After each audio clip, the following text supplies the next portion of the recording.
Prime-time local news, serving the Lakeland and Midwest regions. Well, happy Earth Day, everybody. Welcome to another edition of Primetime Local News. Connor Chan and Abby St. John here to bring you all the great stuff throughout today and, of course, the rest of the week, including our question of the day. Since it is Earth Day, what are some greener habits you'd like to take up? Probably being less lazy with separating, the organics with everything else. Sometimes I'm good. I'm pretty decent with it, but then sometimes I just get too lazy and it's already in a container, so I just throw it out. Fair enough. There's some people that aren't like that, though, but I mean, there's a bunch that a lot of you weighed in on our comment of the day, our question of the day, rather, and we'll get to that a little later on the show. But right now, let's send over to Eric Bay, who's on location today. Thanks. Today we're here at Bordertown Barbecue, and we'll be talking a little bit about, getting that barbecue clean after a long, hard winter, and also, just what you should be looking for in your steaks, and how you get that nice little sear pattern on there. There'll also be a little bit coming up in a few different ways that you can kind of cook your food over that barbecue. Also a little bit of smoking and all that. So we're going to have all that and a little bit more coming up from here down at Bordertown Barbecue. But first, we're going to send her back into the studio for a look at your local news. With Quebec experiencing some major floodings to homes, a reminder to residents that flooding season is coming. There were roughly around 300 water claims in Lloydminster last year between the busy seasons of May to June for natural flooding situations. One of the common areas that see flooding is basements, which in most homes now serve as a form of entertainment.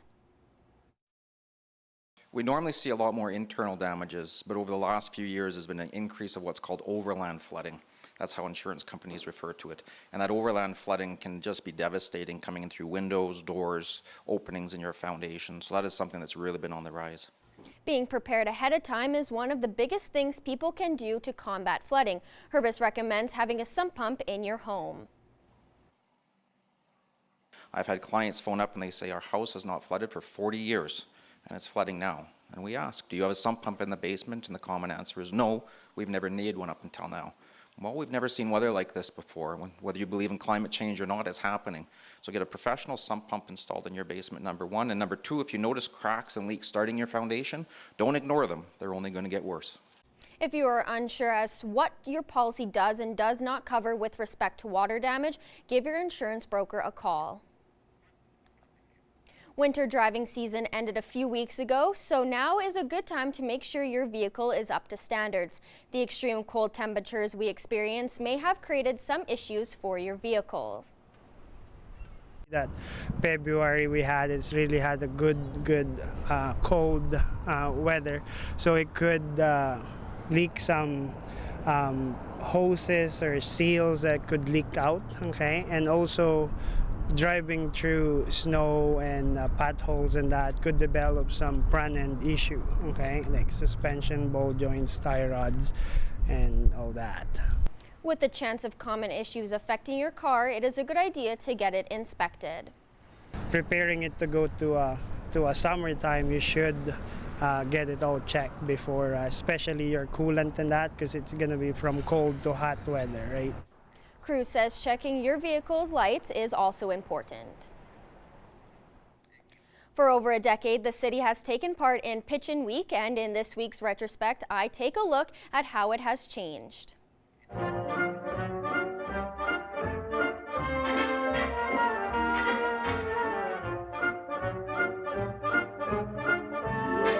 The city is asking for your help to keep things clean. Next week is Pitch-In Week, and residents are being asked to do their part to beautify the city. During the week, all the residents are asked to get out and clean up their neighborhoods and pitch in and beautify the city. Dumpsters will be placed around the city for residents to dispose of their trash. And in addition, the city is asking that you don't post garage or yard sale signs on telephone poles. Just use the small pickets that you've seen or the little sandwich boards, and that would really go a long ways to helping clean up the city. Flash forward to now, and not much has changed with the events they offer, including the hazardous waste cleanup. We have the Household Hazardous Waste Roundup, which will be happening on May 4th at the Lloydminster Exhibition Grounds. Residents and basically our community would have the opportunity to properly dispose of household hazardous waste during this event, so they can bring paint, electronics, pesticides and fertilizers, those types of things at the roundup. All big hazardous waste can also be sent to the landfill year-round. Also, the city is asking for residents to participate in the downtown cleanup as well. May 2nd, we're doing a downtown cleanup as part of the Pigeon Week celebration, so we encourage residents to be part of this cleanup. That's it for this week's Retrospect. Retrospect is brought to you by Webb's Machinery. Webb's Machinery, your New Holland dealer in Vermilion, Bakerville, and Lamont. Now we're going to go to Eric Bay, who is on location today. We're back at Bordertown Barbecue, now joined by James Phillips. And James, you were going to give us some tips on barbecuing, and there's actually a difference between barbecuing and grilling in your backyard. That's right, Eric. There's barbecue and there's grilling. Barbecue really is actually low and slow cooking with real wood and charcoal, but most of us have propane gas grills in our backyard. Actually, what we're going to be doing today is some grilling. And now I assume if people haven't started grilling, they're going to be starting it soon. And you were just going to describe how exactly cleaning tips for a barbecue after a long winter not barbecuing. Exactly. Spring is here, so it's time to get them grills out and we'll start cleaning them. I think the most important thing, and I've learned from experience, is to make sure your bottle's full. And actually, I like to have a backup because nothing's worse than actually you're entertaining and right halfway through you run out of gas. And we mentioned the brushes. I guess people are kind of moving away from that wire brush. What do you recommend to use on your grill? Exactly. Wire brushing, we don't recommend it. There's many alternatives out these days. There's a pad here which works really well. These have been working really good too for cleaning your grills. Much more safer than wire. And also, if you don't have any of the above, actually works really good. Just plain old crumpled tin foil works fine too. What's really been popular lately is these wood planks. They actually will heat up and actually form themselves to fit your grill. So this is a really, really good alternative too than wire brushing, is using these. All right, perfect. Well, thank you for showing us that. We'll have a little bit more from here at Bordertown Barbecue coming up, but first we're going to send it back to the studio. All right, thanks very much, Eric. Take a look at your current temperature right now, 21 degrees. We had a gorgeous day for us here in Lloydminster. Now we're starting to get some more clouds. We did have a lot of sun in the early parts of the afternoon, nonetheless, a gorgeous day. Take a look at some records for this time of year. 25 degrees was our record back in 2000 for the warmest day, and minus 14 was our coldest back in 2008. As we take a look at that satellite radar map, we are getting some cloud coverage and at precipitation areas, mostly in that Edmonton, Vegreville, Marwayne area. So we're going to see some more clouds coming in over the next couple of days. We did have some winds that reached over the 30 kilometers an hour mark. So the wind is still going to play a factor over the next couple of days or so. Taking a look at some other temperatures right now. There we go. 20 degrees out in Edmonton right now, 19 for Red Deer, 18 for Rocky Mountain House, 10 for Jasper, 11 for Whitecourt, 17 for Athabasca, and 19 degrees for Cold Lake. Over in Saskatchewan, 20 degrees out in Meadow Lake, 20 for Prince Albert as well as Saskatoon, 18 degrees in Melfort, and 21 degrees for North Battleford as well. As we take a look at in-depth temperatures to our region, 6 degrees overnight with some cloud coverage, 17 degrees tomorrow with some sun and cloud mix there, warming up to 17 there. 6 overnight in Cold Lake with a few clouds there, but should be clear for the majority of it. 14 tomorrow for the daytime high with a few clouds and more sun for us here in Lloydminster. 6 degrees overnight with 15 tomorrow for the daytime high with winds reaching over 25 kilometers an hour there. Take a look at the next 3 days. It should be very, very warm still. The winds are still going to be over 20 kilometers an hour. 12 degrees on Wednesday for the daytime high and a low there of 1. 10 degrees the daytime high on Thursday with a low there of -2. So with a wind chill more there of up to 28 kilometers an hour on the Thursday and then up to 24 on the Wednesday as well. So we're going to have a nice couple of sun and cloud days for the next couple of days. But let's first look at your weather. We'll have more primetime local news coming up after the break.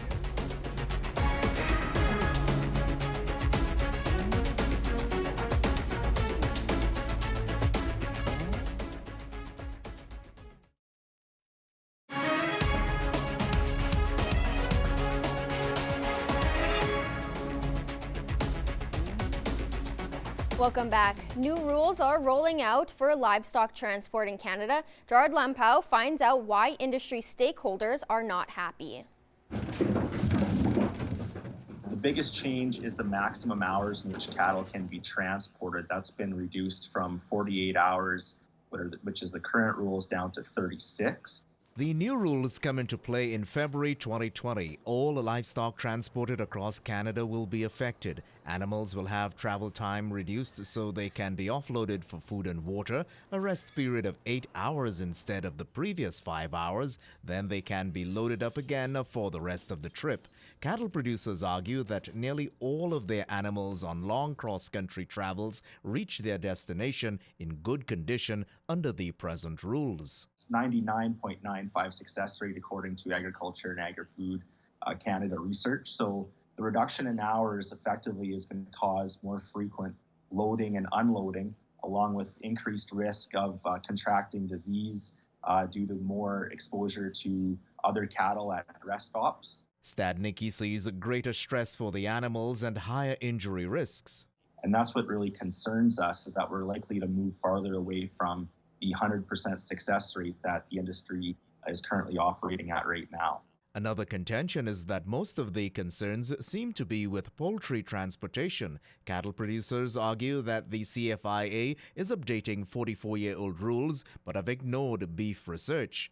The haste is also underscored as the rules are being rolled out ahead of more research data which will become available in 2021. Cattle producers will remain focused on taking care of their animals at every stage of the production process. The Canadian beef industry has an outstanding record of ensuring that cattle are transported safely.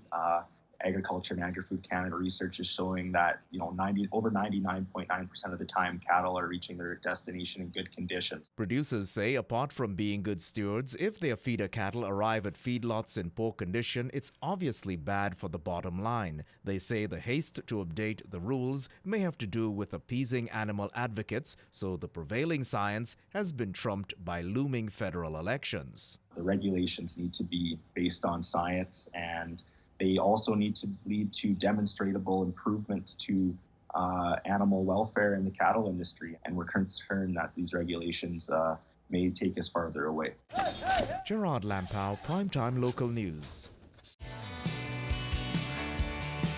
Coming up tonight on Ag Life, we meet a Saskatchewan researcher to chat about cover crops, plus a couple farmers delve into farming myths, and we find out what Alberta beef wants from the incoming government. You know the dust is settling here. A visit from our ag partner ADM. Those stories and more are on the menu at 7:30. Join us for Ag Life. See you then.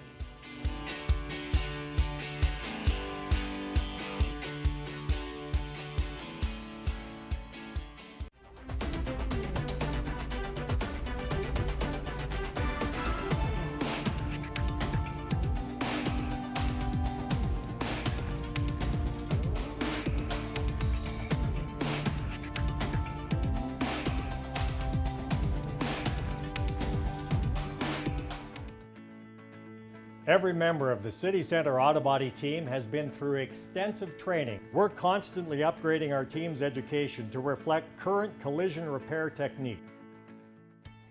Ray Sigurdsson ends her tenure as a wrestler athlete much how you'd expect, winning awards and celebrating the season with teammates. However, she still has a chapter left to write at Lakeland College, and Josh Ryan has more. The Rustlers Awards banquet marked the end of the 2019 season and the career of one of the school's greatest student athletes, who had a few final words to punctuate the evening. It makes you think of all the student athletes who've come before that have played their hearts out, left their hearts out on the floor. Sigurdsson spoke about her decision to play volleyball when she initially had other plans for post-secondary life. I think that took some getting over before I realized that this was what I wanted to do while I could do it, and school can wait, and now I can do that now that volleyball's over.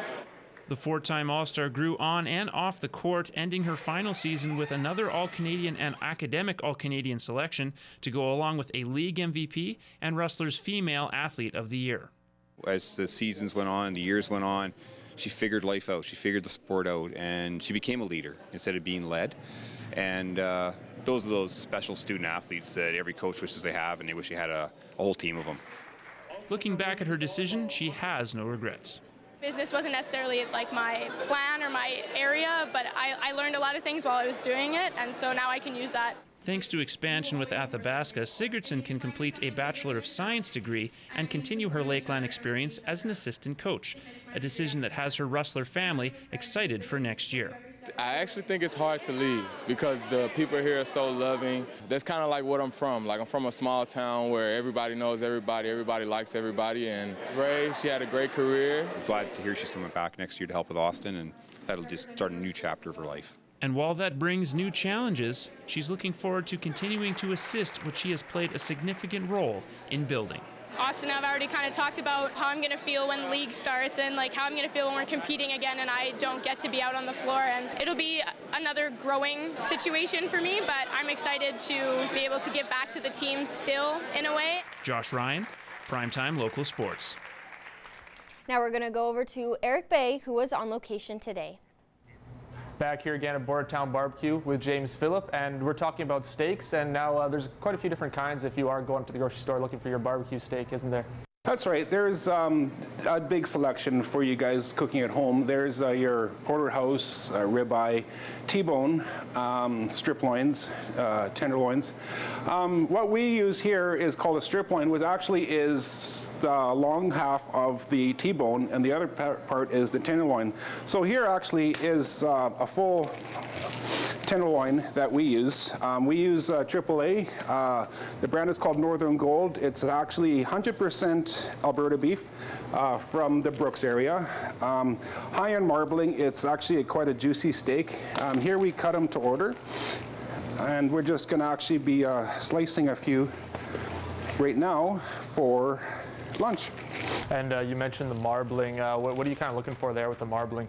The marbling would be the little white flecks of fat that you could see through the beef. Actually, we will notice pretty quick actually when you start cutting a few slices.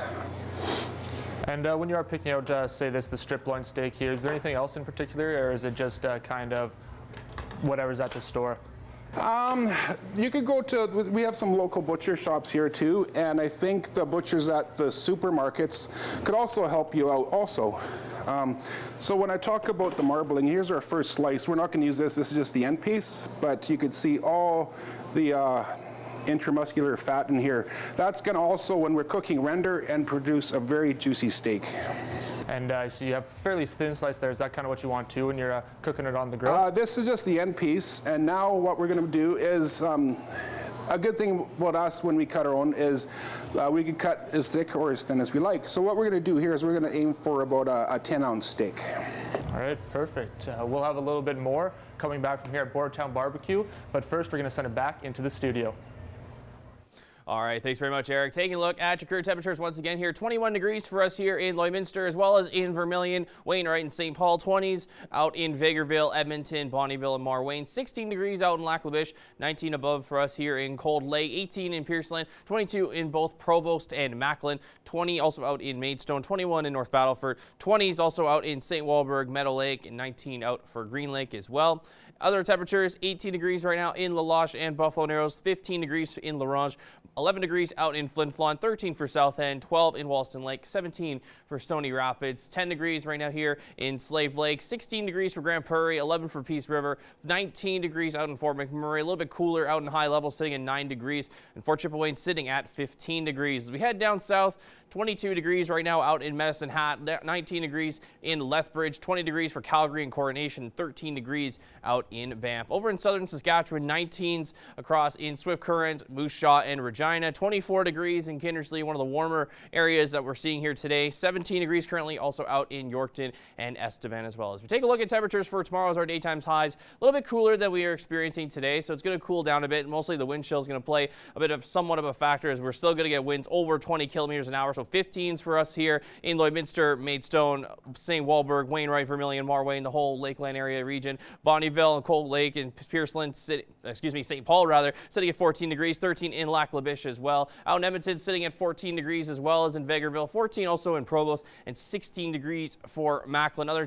areas in Saskatchewan, 16 degrees out in Meadow Lake, 15 for St. Walburg, and 17 for North Battleford for tomorrow for their daytime highs. We take a look at the 7-day forecast for the next couple of days. We should be seeing that continued sunshine for the next little bit here, averages for this time of year, averaging around 12 degrees for a daytime high and 0 for this time as a daytime low there. So 12 degrees on Wednesday, though, a sun and cloud mix. 10 degrees on Thursday, a little bit cooler in the morning, but we're going to see that trend continue heading into a week for the next few days there. -4 the low there on Friday with a high of 8, so temperatures will start to dip down back to single digits. Still feeling pretty cooler with Friday and Saturday, experiencing some cloud coverage and a 20% chance we could see some rain there on Saturday. The high there is 7. The wind will die down though as we get to the cooler temperatures. 6 degrees on Sunday where the sun will come back up with a low there of -5 and a high of 10 on Monday with a low there of -4. The wind still reaching over that 15 km/h mark. So it's going to be a mix of everything over the next couple of days. We'll get some cooler mornings and some warm days. So we'll enjoy the sunshine and warm for the next couple of days before we head into the weekend. But that's your 7-day forecast. We'll have our primetime local news coming up after the break.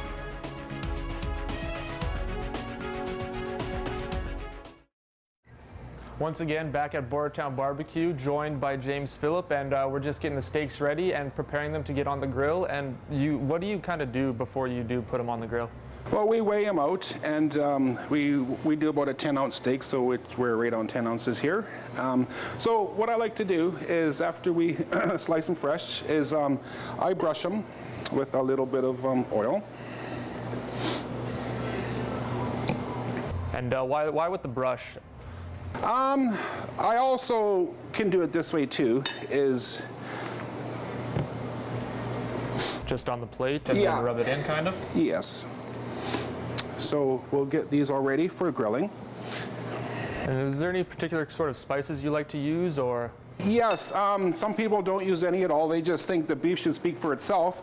You could use just plain old salt and pepper, but here we make our own steak seasoning. And before we grill it, I actually would shake some on both sides. And I'm just going to get this one ready too.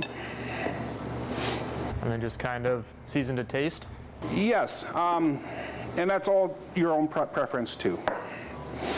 So now we're actually ready to start grilling, guys. Perfect. And the reason why I oil it too, it prevents from sticking onto our grill also. I could also, and you could also do this at home, is just take some cooking spray and spray it on your grill. You might get a flare up too, so careful, or even after you clean your grill. So we're going to begin now, and what's very important to us with steaks is appearance. So what we're going to do is something called cross-hatching. And what does that cross-hatching do? It gives the appearance, you get that really nice grill marks, like the crisscross action. So you see we put them on an angle on our grate, and I press them down to get each grate actually searing some nice marks on it. As for timing, it depends on your thickness and how hot your grill is. Get your grill as hot as you can, about 15 minutes before you start cooking. You want to hear that sizzle happening. Another thing too is very important for us is timing. So here I got a 1:40. So we can start the countdown, and then we'll have to flip it. All right, perfect. Well, we'll have a little bit more coming up once these are finished, but for now, we're going to send it back into the studio.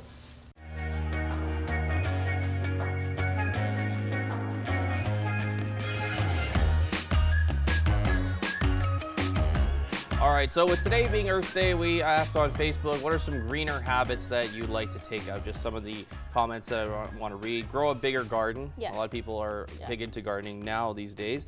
Several errands with just, to save gas at once. So, you just make one big trip instead of wasting gas there. Reduce, plastic bag use or even tote bags. I've seen that one. It's always the small things really when it comes to doing stuff for being green. And, the small things definitely go a long way, especially like getting rid of the plastic bags and having like the reusable grocery bags. Every grocery store has them available for purchase, and they're only about 99 cents for the smaller ones. So it definitely goes a long way. It's not too late. It doesn't have to be Earth Day to go out and do some stuff that is green worthy. But right now we're running short out of time on this segment, but we're going to take a look at our pets for the day because we're starting a new week of giving away a Lloydminster Pet Pad gift card. So this is North. Adorable. Very, very adorable. So this is Bella. Aww. He's found a stick. Love it. Very adorable. This is Misty. Oh, just perched. Yeah, with the animal. Love it. This is Pixie, who wants to buy a toy, so maybe if she's lucky winner, she'll get her chance to win. And this is Sashi to wrap things just up napping. Here. Yeah, very adorable indeed. Well, if your pet was shown on today, you're automatically entered to win a Lloydminster Pet Pad gift card. We want to see your pets. Send photos of your pet and their name to our Facebook, Twitter, or Instagram to have them featured on Pet of the Day. Your name will be entered into a weekly draw for a gift certificate from the Pet Pad. I'm joined here today with Faye and Morris Irvine and their grandson Tyler from Second Chance Trail Rides, just to talk a little bit about their event coming up and their organization. So can we just start by explaining what is Second Chance Trail Ride? How did the foundation come to be? We discussed it when I was in the apartment or in the physio room in Edmonton after my operation. And I said to my wife, I said, how can we give back? And she said, we've always wagon trained and stuff, why don't we have a trail ride? So that's how it started. And so we had a trail ride for the transplant game, Alberta Transplant Games, and we raised them $25,000. And that's where it started. And the goal of this foundation is to raise awareness and so people know about organ donation, is that correct? Absolutely, yes. And where did the idea of so you guys decided to start trail rides. How did the idea just come up and how did you guys get started after discovering, yes, this is what we want to do? Well, we called a few friends. Our family really wanted the trail ride. We got them together and we called the friends and people who had transplants about the same time Morris did. And they agreed that they could help us raise money, and it was a good cause in their eyes, and it just kept growing and growing. We added a little bit more each year, and a little breakfast, a little lunch on the trail, and then the supper, and it just grew to what it is today. And did you expect that 8 years ago that today you'd still be continuing and it'd still be growing? Not really, no. No, like we did it the first year and didn't realize that it was going to grow like it did off right away. And then we partnered up with Good Hearts, and we got apartments in Edmonton that we help patients out with. And we've gone from there. And what can people expect if they've never been? What can people expect when they come and enjoy the trail rides on the event? We have a trail ride. It's about 17 clicks, and on halfway between the start and the stop, we have burgers and hot dogs and stuff like that, all presented by B&R Transport and Lee Babcock supplies the hamburgers, and then we continue on to the to Elk Point, where we would go to the Allied Arts, and we have a dinner and a supper and an auction, silent auction, live auction, and then a dance. And when is this year's event taking place? May 11th. May 11th. And how can people get involved, or how can people buy tickets? They need to contact Kathy Ackerman. She can sell them online and take payment over the phone, or at the door. There will still be some tickets there. They're $25 for the meal. For the ride, you just show up at registration on Saturday morning in Lindbergh and sign up, pay $30 a ride. If you bring a donation, a pledge sheet with $30 worth of money on it, then you get to ride for it free. We have wagon rides for those who don't have horses, and of course if you bring your own wagon or your riding horse, that's even better. And quickly, one last question. If people would like more information on your foundation or the trail rides, where can they go to do so? You can go onto Facebook to Second Chance Trail Ride. It is second with the 2 ND, and or you can phone any one of the members listed on the website that they have, or Morris or myself. Okay, well, thank you so much for joining us today, and I hope this year's trail ride goes as successful as it has been in the past.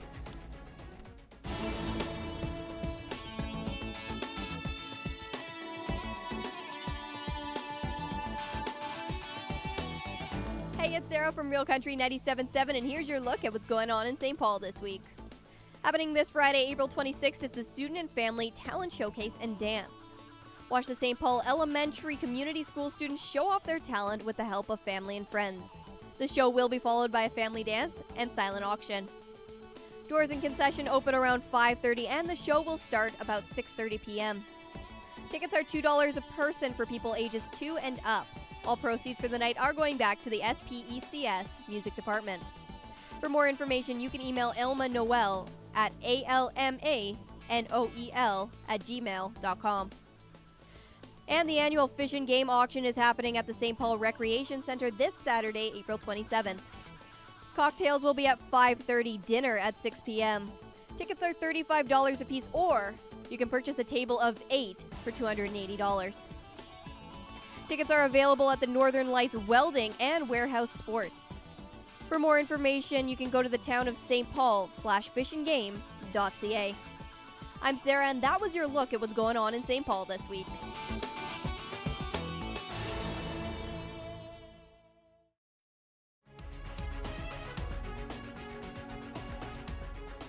Furniture supplied by Furniture Gallery and Furniture House, downtown Lloydminster. Welcome back to Primetime Local News.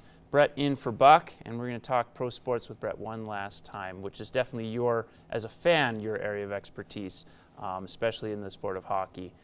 Bit of a tough week for tough weekend in general for Canadian hockey fans. You have the Jets and the Flames both eliminated. The Flames a little bit more of a surprise, certainly, than the Jets. And then the Leafs, a chance to break that 15-year streak. They have Game 7 now coming up tomorrow. So let's actually just start there. How big is this Game 7 for Leafs fans and even Canadian hockey fans, because it'll be the only team left in the playoffs? Well, you hit the nail right on the head with just how important it is for Canadian hockey fans as well.